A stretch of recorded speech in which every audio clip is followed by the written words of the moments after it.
John here with another Marvel Snap video. I got paired against Ben Brode while playing on my phone. Luckily I was able to get it recorded. Let's do a quick play-by-play here and see how it went down. Alright, so after scrambling to get my screen recording going, I kept Ben Brode, the old Spider-Man meme here, like I know him or something. He shoots one back, super awesome. Pretty excited, but also nervous to be playing right now. I mean, what are the chances of getting paired against Ben Brode, I guess? So I play Shocker into the unknown location there. I'd been seeing like Sanctums and Death Domain that day. I wanted to make sure I could get some additional power in there while I had the chance. Flips up and ends up being Limbo. Limbo interacts with the Vault in an interesting way. The Vault closes on 6, but does open back up if there's a turn 7, so you can keep playing cards into there. I decided to partially fill the Vault here with the Brood, and we see a Lizard from Ben. Now that Bifrost is about to go off, but we actually draw our Storm here, and I'm actually very happy about this. I really didn't want my cards moving, so I play Storm, and then Misty Knight for some additional power. I have that Patriot Mystique in my hand already, so Misty Knight's going to get a buff. Looks like Ben also plays in a Bifrost, probably thinking it's going to slide into Limbo anyway. So we'll see what happens. He plays Warpath, so Warpath with a 10 to our measly 4. It's a little bit scary, but we actually draw one of the best follow-up cards to Storm, Juggernaut. That's going to be really helpful for us here.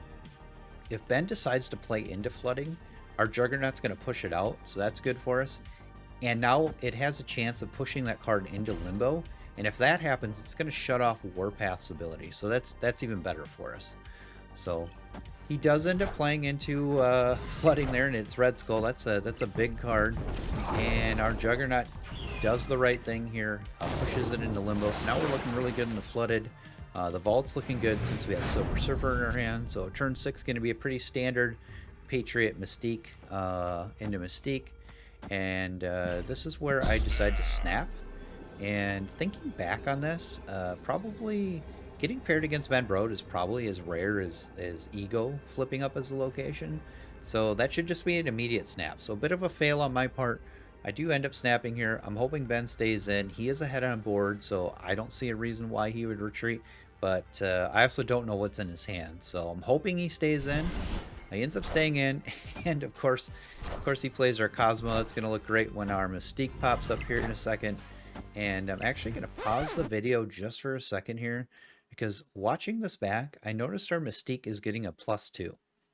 Now I'm assuming that that's coming from Patriot, and possibly because Cosmo prevented Mystique's on-reveal ability from happening. Now Patriot thinks she doesn't have an ability. I'm not sure if that should be the way that works, or if it was a bug. Maybe somebody can let me know down in the comments below. So let's continue the video here to the final turn. So we draw Cyclops. So the correct play is going to be Cyclops into Limbo, Surfer into the Vault. Cyclops Limbo is going to end up 16 plus 9 from Surfer at 25. We'll be good there. We'll get a +9 into the Vault from the Surfer, but then for some reason I decided to play Cyclops into the Vault, but luckily Ben retreats for us here and prevents that embarrassing play mistake. I give him a fist bump. Great game. I'm hoping for he gives one back here. He gives one back, and yeah, that is how I beat Ben Brode at Marvel Snap.